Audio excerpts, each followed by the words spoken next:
Hello, everybody. Welcome, welcome. If you don't know where you are either on YouTube or Twitch here with the Monterey Bay Aquarium. My name is Helen, and I'm a content creator here with our team. And I have several friends with me today that I'm very excited about. We are going to be talking all about sort of winter holidays and sustainability and how we can have sort of a more eco-friendly season. So I'm super excited to introduce you to Claudia. Claudia is our sustainability manager here at the aquarium, doing an amazing job and a big job, and they're going to speak to us all about that too. And then we also have Cristian, who is one of our outreach managers, or the only outreach manager in conservation and science, and does amazing work a lot with our policy team and things too. And you've joined us before on one of these live streams, I believe. Yeah, I have. This is now, I think, my third one. Oh, repeat. Yes, yeah. Love it. Love it. So thank you both for being with us. To kick things off, Claudia, I would love for you to kind of tell us, just introduce yourself properly, yourself, and tell us, what you do here at the aquarium. Yeah, sure. As Helen mentioned, my name is Claudia, and I am the Senior Sustainability Program Manager here at the aquarium. I work with the Conservation and Science team. So these are folks who are working on local to global issues around ocean conservation and policy issues, anything from, global seafood and climate change. And my work focuses solely on what happens on our campus. So I am hyper focused on the local aspects of our operations here at the aquarium to ensure that we are doing whatever we can to achieve net zero emissions. So really focusing on energy conservation, electrification, renewable energy sources, as well as achieving net zero waste, which for us is really important as an organization who is doing a lot in terms of keeping plastics out of the ocean. And we need to be looking internally to make sure that we are not contributing to single-use plastics entering our landfill. And then also sustainable sourcing, and that really is super broad and encompasses everything from programmatic supplies that the different departments are using to informing our culinary and retail partners around the types of foods and products that they're procuring for our guests when they come and visit us. So my job is really broad in some cases and also very narrow and specific in some cases.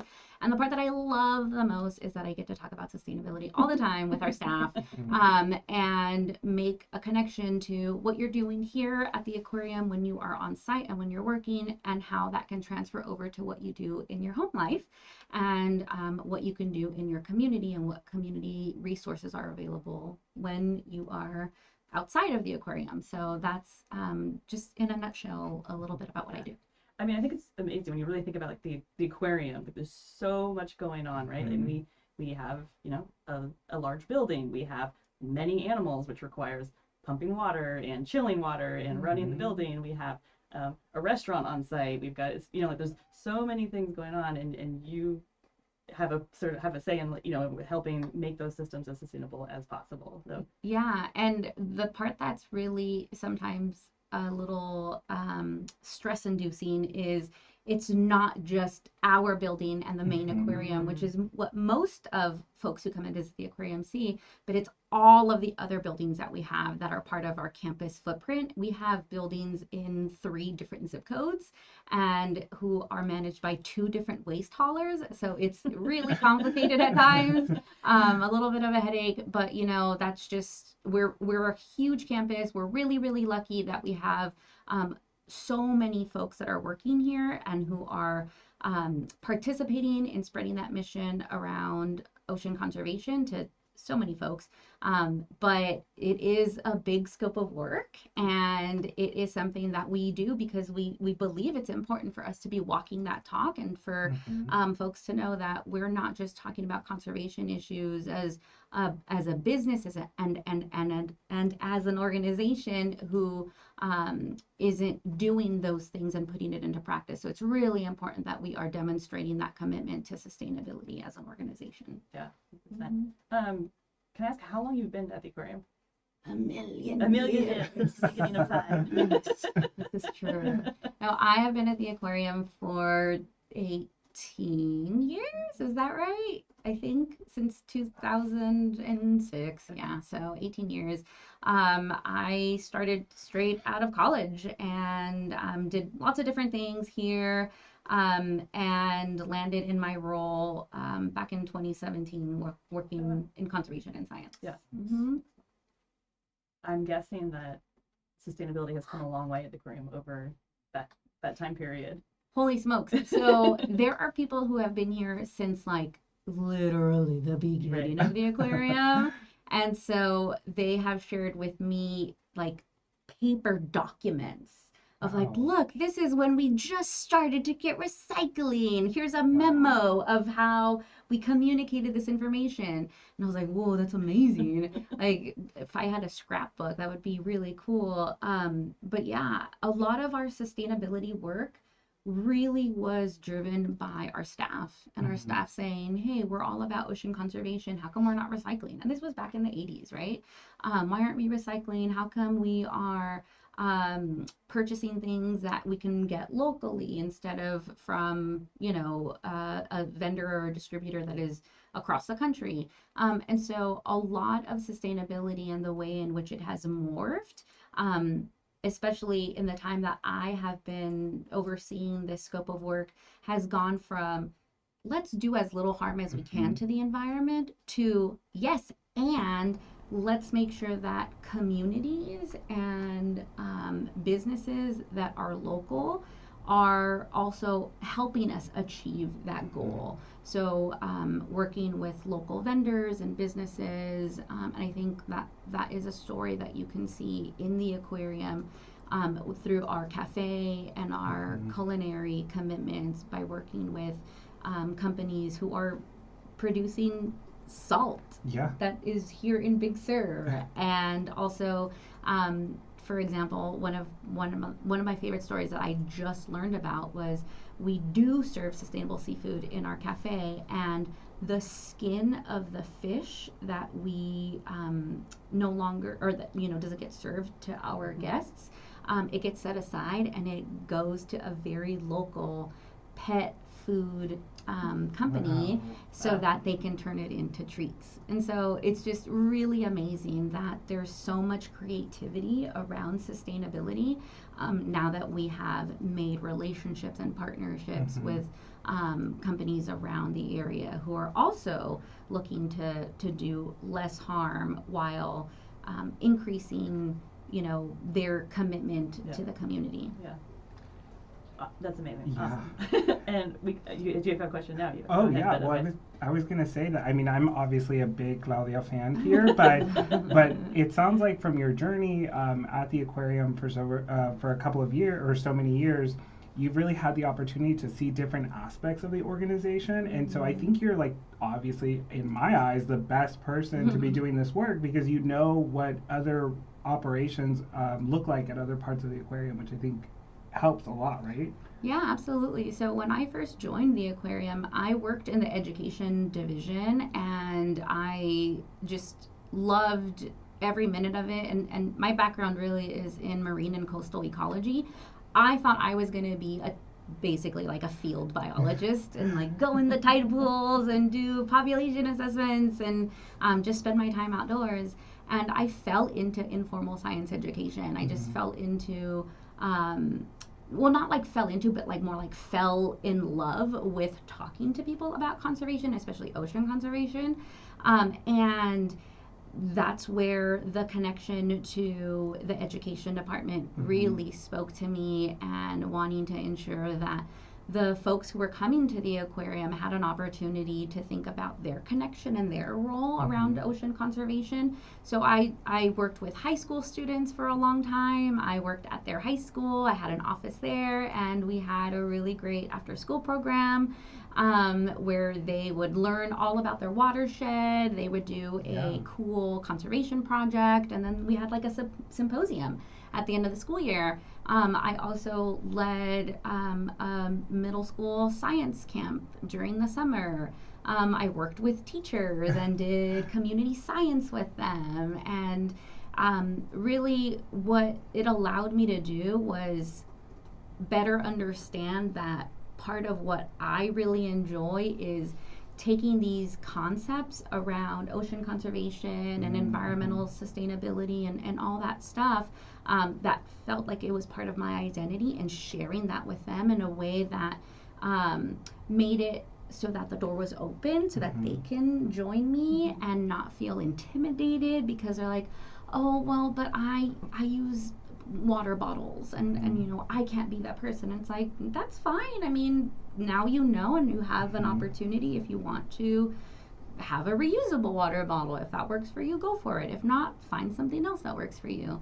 And then I actually moved over to the marketing and communications division after a while, and really loved the communication side of things.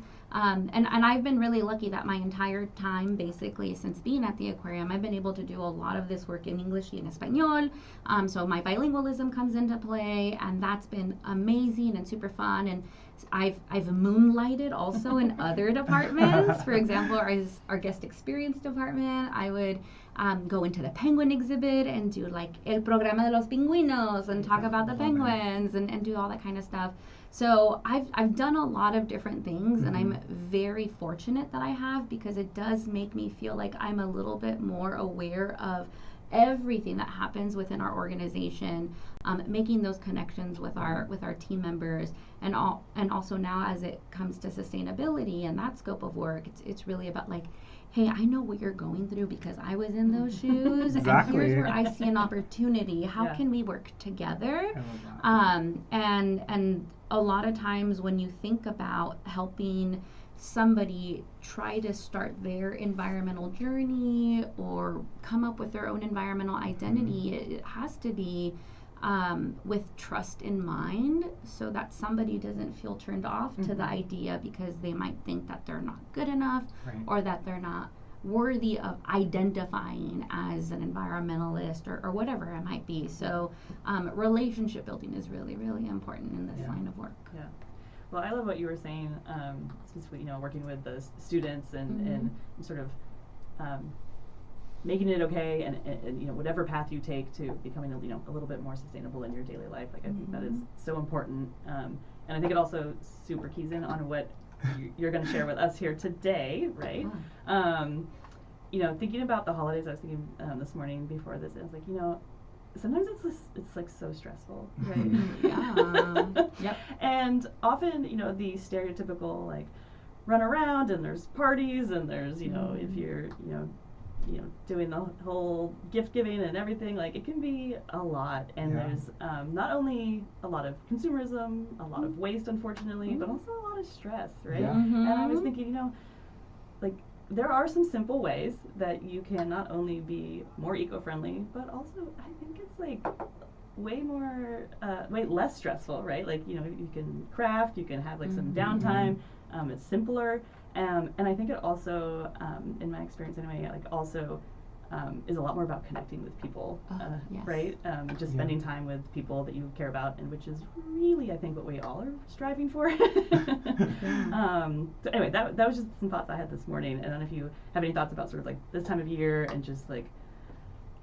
Yeah, I mean, first of all, the stress around gift giving is just something that I experience all the time because I personally am not a gift giver. That and it's really because of all of the things you just said, like the consumerism and all that kind of stuff. And I'm like, this is so anti-sustainability. But at the same time, we are at a time of year where there is a lot more gift giving that happens. And so I think it's really important to think about like the psychology of like why we even give gifts to begin with. There's like dopamine that is in your brain when you give somebody a gift and you see their face light up. When you are the receiver of a gift and you're like, oh my goodness, I'm going to open this up. I get so excited, right? And at the same time, there also are some folks who, like me, are like, I am so stressed even thinking about getting anybody a gift, especially if it's a gift that doesn't meet somebody's like standards or whatever that might be. And also there's just so much to be said around the way a gift can strengthen relationships because it is taking that relationship that you have with somebody to another level, especially if it's somebody like a work colleague or a friend, or even if it is a family member. Being mindful about the kind of gift that you're giving them and that you put intentionality into selecting something for them. So the psychology around gift giving is really fascinating to me because there is a lot of consumer choice around it. And so what I'm really excited to share a little bit about is just ways that you can, hold in space, whether you are somebody who gives gifts, that's fine. That is your thing. Go for it. Totally fine. How can we do that more sustainably, right? As well as what are ways that we can make sure that the way in which we are presenting a gift to somebody is also keeping sustainability in mind? Because there are lots of myths out there and misinformation when it comes to things like gift wrap and tissue paper and all that kind of stuff. So I really want to make sure that folks are aware of those things. Yeah. Absolutely. That sounds very tricky because you hear the word tissue paper. You hear gift paper and you assume that those things are recyclable. Yeah, exactly. And so the thing that just seems to be a like aha moment for people is that exactly right. Like paper, you've been conditioned to like know that paper goes into the recycling bin, right? And so things like tissue paper, you can't recycle. There's not enough fiber content in it for it to be recycled the way that you would recycle, like office paper, copy paper, things like that. And then when it comes to things like wrapping paper, holy smokes. I mean, if you go to any store at this time, you'll see lots of shiny, sparkly stuff catching your eye. All of that shiny, sparkly stuff is made out of plastic, and you can't recycle it because it's been layered, and the paper quality of it is not enough for it to be recyclable. And the same thing when it comes to gift bags. A lot of times the gift bags have a rope or a ribbon around it, and it's been reinforced with something adhesive, and there might be layers to it because you want it to be sturdy. And so gift bags also are not recyclable, but there is hope because you can reuse all of those things. If you're the kind of person who's like, I'm going to be very careful about opening this gift wrap and do it very slow, then you can reuse it, and that's awesome. You can even upcycle it and turn it into like gift tags, which is amazing. But gift bags, save them throughout the year. You don't have to just, hold on to one particular type of gift bag, especially if you're like, this is cute, I can reuse it and save it for somebody whenever I have like a housewarming party to go to, or if you want to give somebody like a nice little, like, hey, I thought of you, you're having a hard time and I wanted to get you a gift. And the tissue paper too. I mean, tissue paper you can turn into lots of different things, little crafty stuff. I will tell you, as a pet owner, tissue paper, sometimes I just like crumple it up, throw some treats on there, and it's a nice little enrichment for my dog or my cats, because then they're doing a little bit of nose work. So there's plenty of stuff that you can do so that those items don't just become a like single use item. Yeah. Mm-hmm.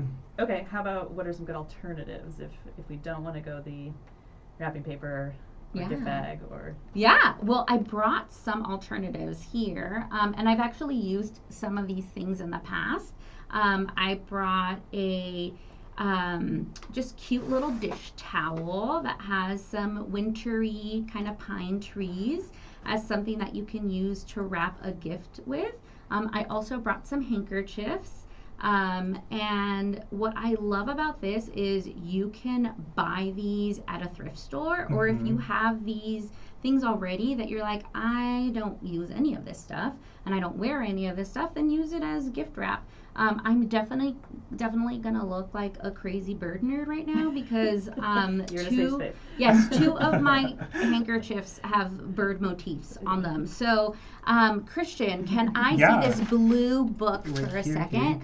Yeah, and secret, this book I actually found in one of the little free libraries in my neighborhood. Yes. And so like there's even another great idea if you are, short on funds, or if you're like, you know what, I saw a book and it's a poetry book and my friend loves poetry, I would love to give this to them. There's no harm in having a little free library book become a gift for somebody. Yeah. Or if you want to go to a used bookstore, you can do that as well. I'm going to take this bird kerchief here and just show you how I've wrapped stuff before. I just place the item down here, and then I do like this little like folding thing, just so that everything is nicely tied up. This is maybe not the best shape, but it's fabric, it's okay. There's no wrong way to do it. Actually, you know what? I think I am going to flip it because do it this way. That way, when somebody opens this up, they can see the book. Cute. Yeah. I love this idea, Claudia, because not only are you giving someone an amazing book and I think that's what you were talking to about, the intentionality and why it's so special to give someone a gift, because you're going out of your way to still find someone a gift and something that's meaningful to you and sort of reminds you about them, like you said in your example of poetry, and then they get to keep this amazing handkerchief as well. So it's like two gifts in one. Right, yeah, and this looks very scrappy right now, but there's kind of cute stuff in the messiness of it. Yeah. If you're like, nope, not up to my aesthetic, that's fine too, because what you could do is just take all of the pieces together, and if you wanted to just tie them up with some like baker's twine, you could do that as well. So there's no harm with that. I'll even show you what that would look like. And I do have some like toilet paper rolls here that if you wanted to do like a quick little craft, you could turn them into like a little star, or something as like a decoration. But yeah, you can, tie all of these up together, maybe like have just a moment where you're gathering all of the ends and doing a quick little knot so that if it's, maybe you wanted to add some more things there. But yeah, you can totally do that and then add like a little embellishment. There are so many like rosemary bushes in my greenery, area. yeah. Like a little greenery would go a long way. A little sliced dried orange. Oh Oh my Orange God! fancy. Yeah, soup's folks. cute. Yeah. Love it. I love Yeah. That might be above my level. Okay, Yeah, do some okay. rosemary. But rosemary, wonderful. And like in our area, and it's different wherever you are. And Yeah. so like walk your neighborhood, like just shop around and have nature provide you with things. Like you could put a little pine cone on there, put a little acorn. Maybe you find a feather. Add that to your decor. Yeah, thank you so much for just walking us through, because when you think about like gifts, you're always thinking about the item perhaps that you're wrapping, but never thinking about other alternatives for the wrapping of it in of itself. And I loved your callback especially to gift bags, and it's a friendly reminder to us all that these gift bags are reusable and can be used multiple times. And I have witnessed that from my tias, who, when growing up, I saw the same gift bag like every season, multiple times a year, birthdays, da-da-da. So, love that. My husband and his brother had a ongoing. There was one bag, and it was had a funny joke on it, and it was like they just gave it back to each other every year for like a decade. Yeah, and I love that example because then it's like, oh, who got the bag this time? And like depending on like the origins of that bag, it's like, oh, this is Tia Mirna's bag that she gave us. Or with your husband, it's like, oh yeah, so it's time for the bag. Like, and there's memories associated with it. Yeah, and I think that's really cool too when we think about gifts. You don't have to give somebody something physical, right? It could be an experience, for example, because it's all about making those memories with those loved ones that you have in your life. Definitely, yeah. I know, with my family, so siblings and parents and stuff, we all live far apart, and so, we have definitely, in recent years, been more giving experiences, right? My sister lives, halfway around the world, and so often I will just give her, buy a gift certificate for a spa near her, right? And just give her that, right? And so Helen, I want to be in that family. It's a heck of a lot easier than trying to find something and pack it up and ship it, which takes, I have to ship it in October if I want it to get there and all that kind of stuff. I love that. Everybody wins, I feel like. 100%. Yeah, absolutely. And I would say one of the things that I really love to do is when my brother had kids who were a little bit younger, they're all older now, but I would gift him some sort of family membership somewhere. So there was the zoo down in San Diego, or the zoo that was a little bit further away, but it was on the way to visit our parents. And so just experiences that they can do as a family is fantastic. And if you're like, well, I'm a little selfish, me, and I want to do the experience with you, you can also be like, hey, I would love for us to have a little winter gathering where we just get together, have lunch somewhere, and take a nice little hike. That is also a cute little experience that you can have. And again, those memories that you're making with somebody, you're getting outside. There's pretty much so many opportunities in lots of our communities to participate in paint and sips, or cooking classes, or maybe even I heard earlier, Helen said that she's a sewer. I mean, maybe, I don't know if it's PTSD at this point, but if it still has positive memories for you, you could be like, hey, you have a skill that I don't have, and my friend also wants to learn this. Could I pay you to teach us how to do this? Those kinds of things. Use your network of people. If you have a favorite restaurant and you connect with the person, one of the chefs there, or one of the cooks even, and be like, me pueden enseñar cómo cocinar como ustedes cocinan, building your skills and your repertoire of dishes that you want to be able to make so that you can share that with your loved ones. I think is a really cool way to do gift giving and experiences as well. Yeah, those are all great. I hope my husband isn't on the stream, or if he is, please mute this part maybe. But I'm actually wanting to get us a soap making class. Oh, I really want to make cold process soap, but I do not have the equipment, and I don't want to buy all of those materials, especially when there could be someone in our community or locally that does that for a living. And it can be somewhat dangerous, and I don't have the safety protocol to do that. So, a class. Yeah, if the movie Fight Club taught me anything, is that like the chemicals involved can be a little sketchy. Yeah. But, you know, I definitely agree that, you know, just connecting with one of our local zero waste shops, especially the one that makes its own soap, I know, would be a great opportunity. And this is the thing, like, as somebody who is on the spectrum, I have struggled so much with, like, I get into something and then I buy all this stuff and then I'm like, I'm over it. Yeah. And, like, I have these, like, little doom piles of things that I just, like, don't do anything with anymore. And I'm like, okay, well, I'm going to give this to my local Buy Nothing group. Also, your local Buy Nothing group is a great place to find stuff. We have an internal here at the aquarium for staff, Free Cycle, also a great place to, you know, get things for folks or for yourself without having to buy anything new.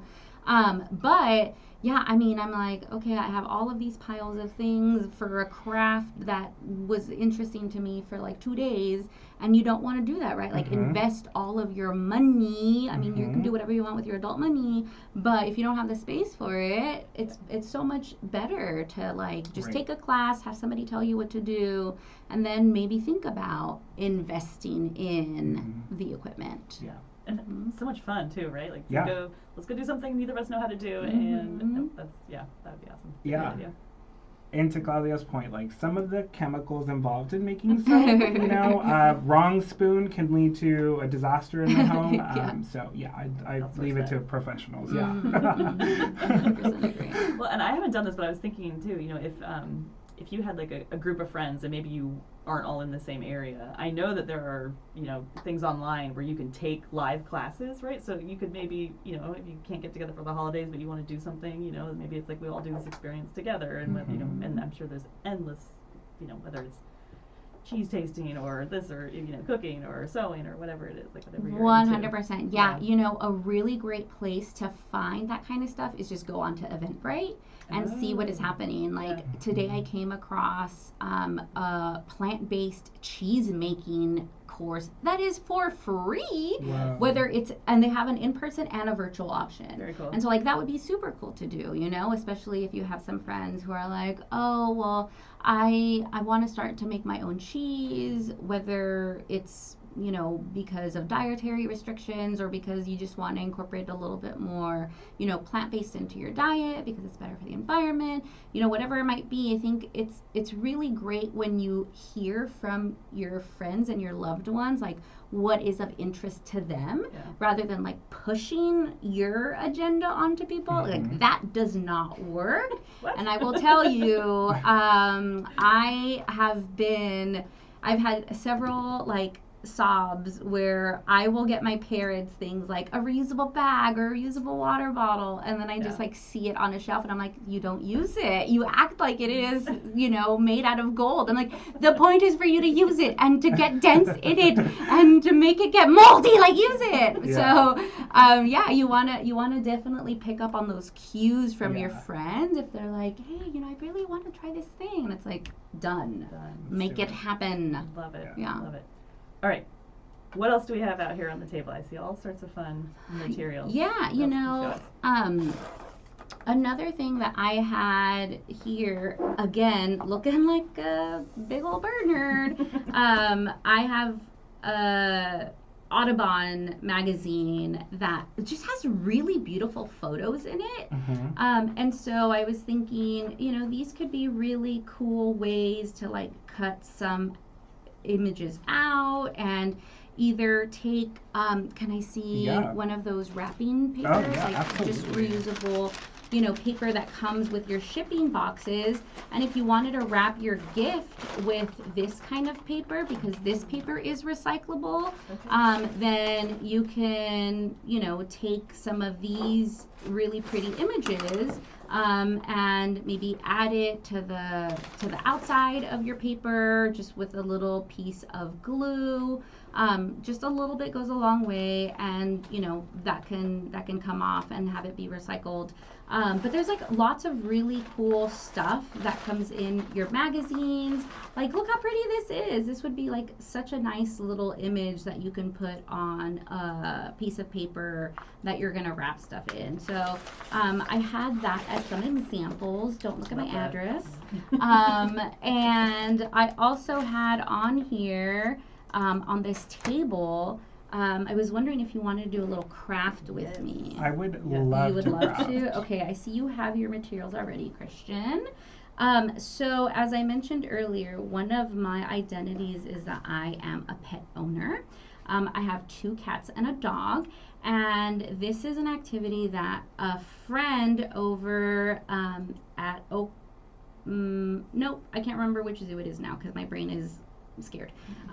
But she did this activity at her zoo where they took old uniform tops from their staff and made dog toys, and they gifted them to the local shelter. And so I stole that idea, and back in October for our staff, I did a little green Halloween event, and we took all of these fabric scraps from our old uniform tops and made dog toys and donated them to our local shelter.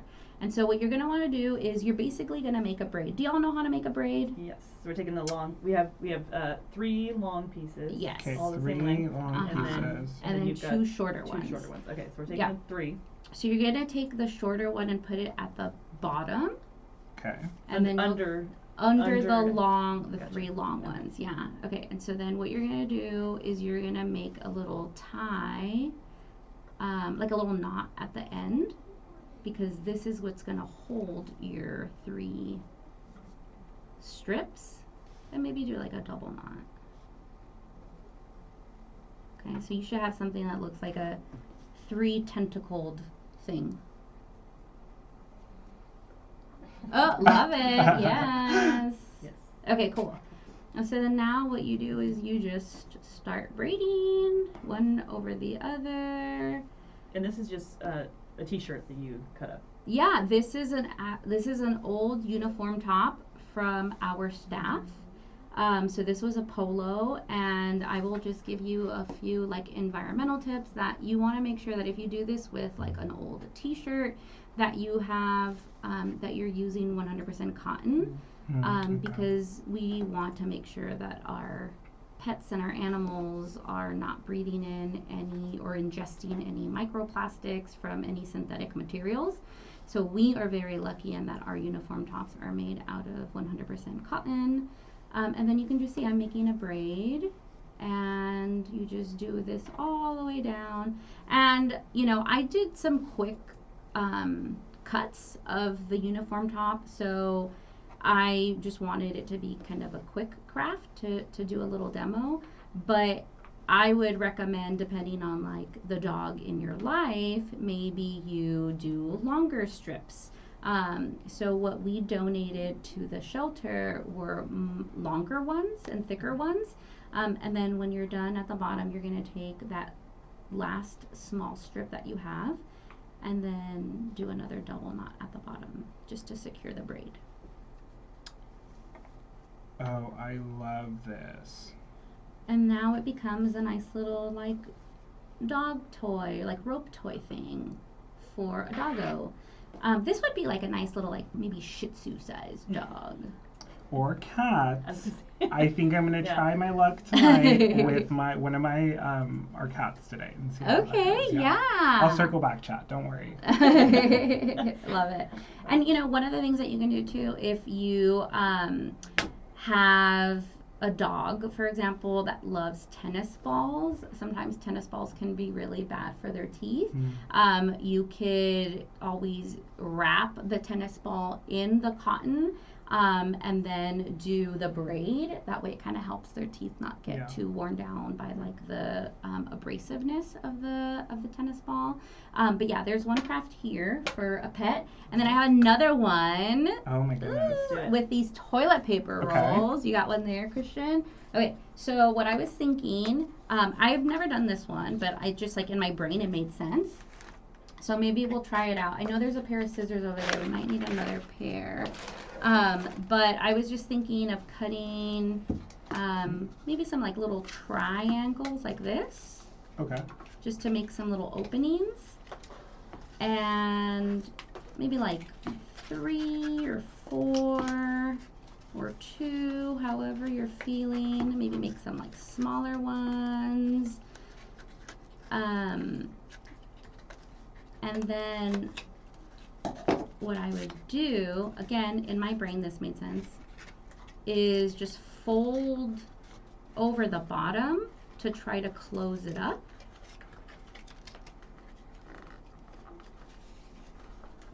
Again, doesn't have to be perfect. We're trying this. We're being innovative. We're trying right now. And then I brought some little doggo treats here that my dog likes. I'll just put a few in here. And you can do this with cat treats too. Mm-hmm. And then you can just fold the top over and basically make like a little enrichment toy, like treat dispenser type thing for your pet. I mean, the bigger the hole, then the more the treats come out, and then your dog's gonna love you more. Yeah. But I think I made mine a little bit smaller, so I have to really work for it. Ooh, you're a tough parent. You're like, you don't get any breaks.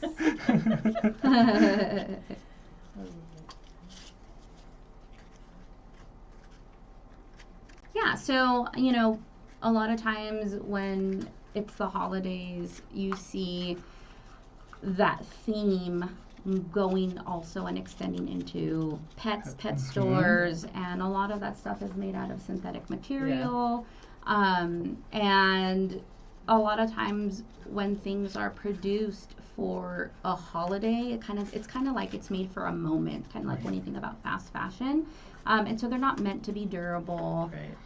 So you'll end up replacing them. Or if you have tricky pets or picky pets who are like, I don't care about this, I don't want this, then that's you know, something you have to deal with. But if you just try to make little stuff with what you have. Here, do you want to put some treats in there? I'm feeling like I'm going to sneeze, so I'm trying. Oh, okay. Maybe you're allergic to the beef. No, I don't.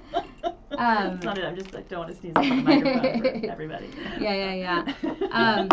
But yeah, I mean, just try it out. And again, who of us doesn't have toilet paper rolls at home? And instead of like immediately putting it in the recycling, because that's where it goes, you can make a quick little enrichment. And if you are somebody who does stockings for your pets, you know, you can add a little like, here's a little stocking stuffer for you. Or if you wanted to do like an advent for your pet and make like a new enrichment toy every day, you could do that. Adorable idea. Yeah, I mean, as somebody with no kids, like I'm constantly thinking of my pets. Yeah. So. Yeah, I love that. Even as Helen was saying, I think it was Helen that said about the tissue paper, or that was. Oh no, it was Claudia. Claudia, like even crumpling up some of the tissue papers, throwing some treats in there. I really am enjoying this conversation, Claudia, because you're like showing us alternatives, but then you're also showing us like little things that we can do that are just changes in habits that are building a more sustainable, you know, future for us all, right? Yeah. And one of the things that I appreciated you talking about is we did this activity during our Green Halloween event. And on top of making our facilities, you know, promoting sustainability, you're also working with staff and people about sustainability. And I think I was here in July talking about Plastic Free July, which is something you also led, where we built just small little habits and made big, like we were part of the Aquarium's challenge. Some of us even challenged ourselves. We earned points. Like, yeah.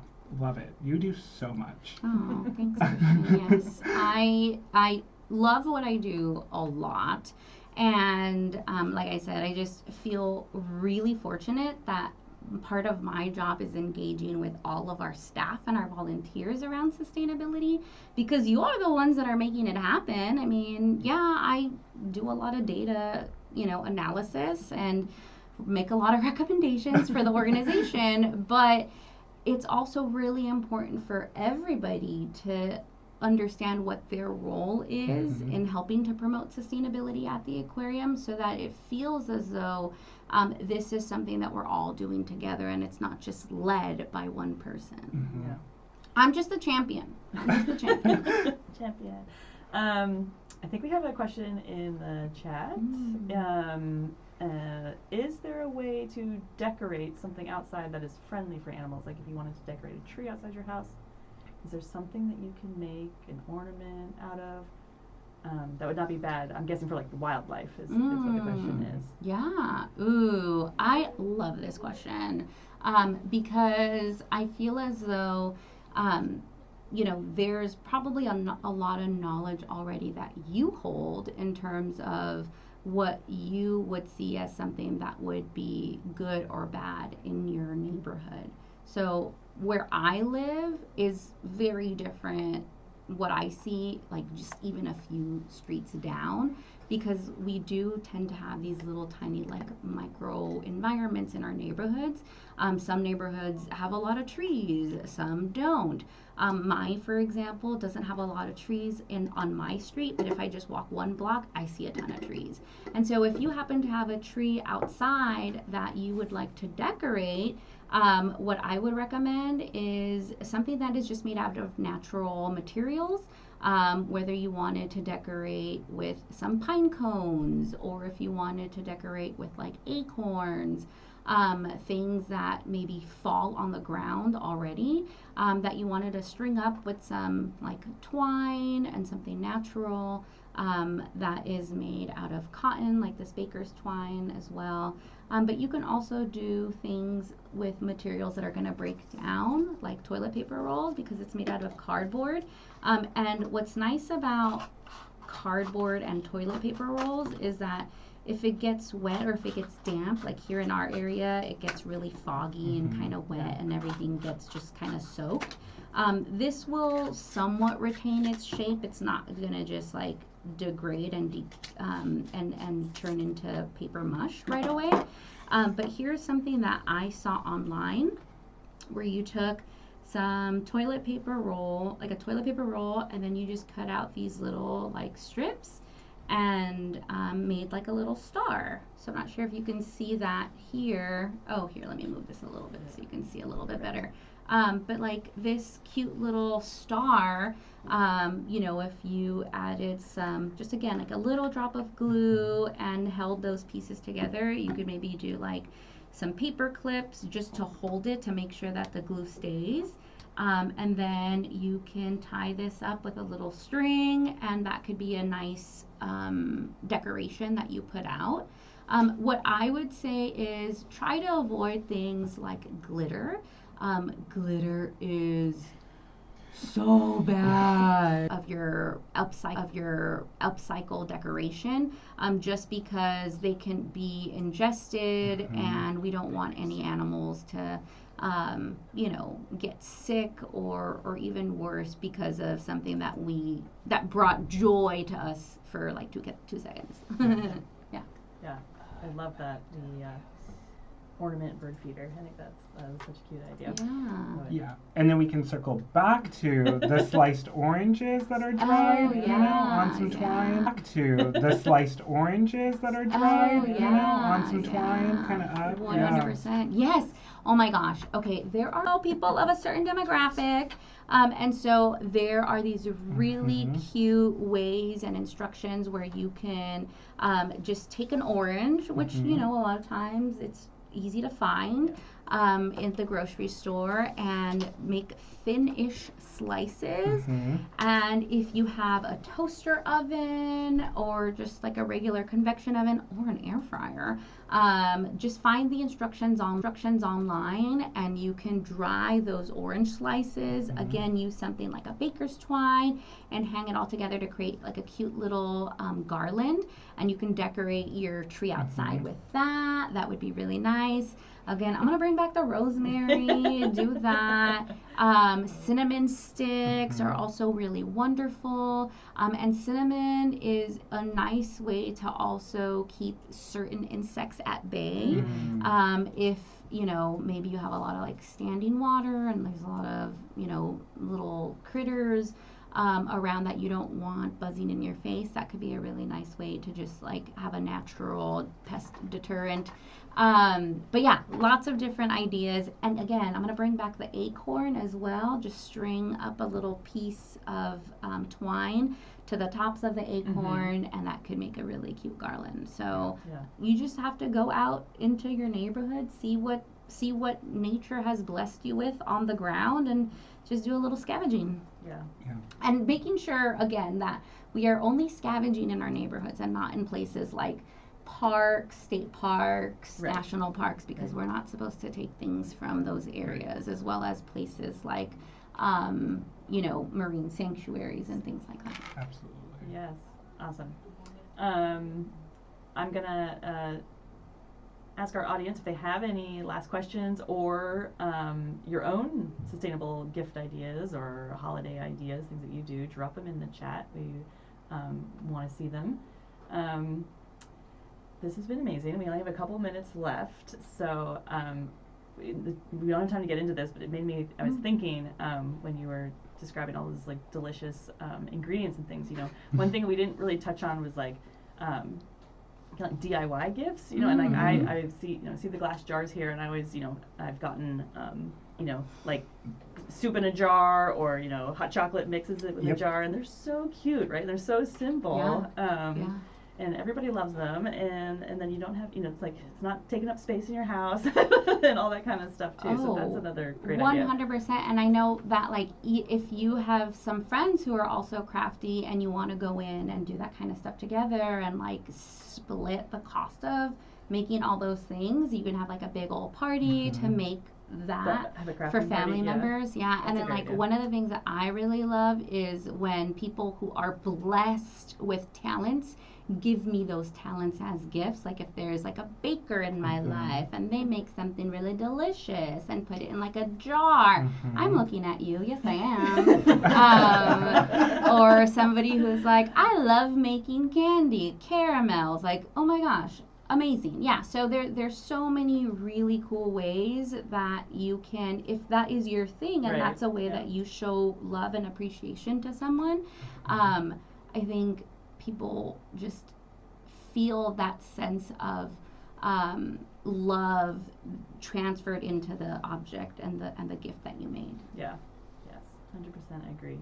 And I love what you said too about it's almost like a twofer. You can have the friends over and have the gathering and the human contact and that kind of time while you make the gifts, and then you've got these gifts to give to whoever too. So I think that's just a really great idea. I'm about twofers. I'm very efficient.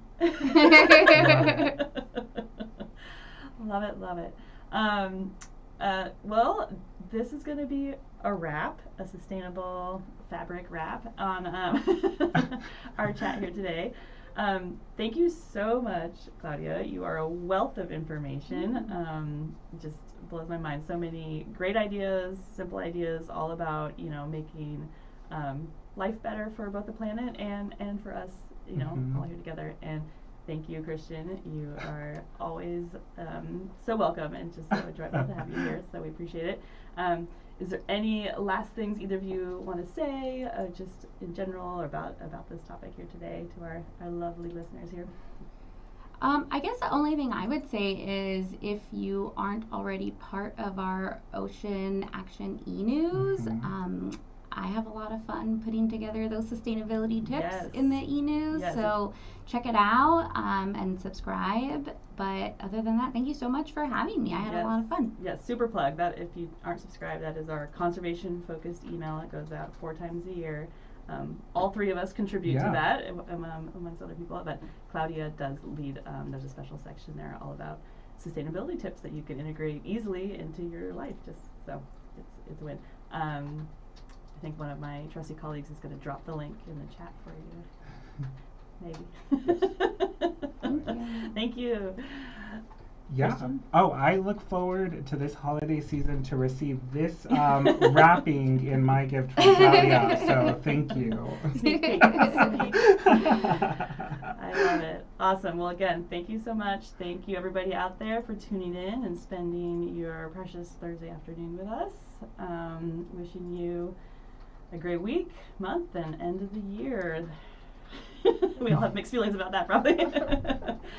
Thank you so much. We'll see you later.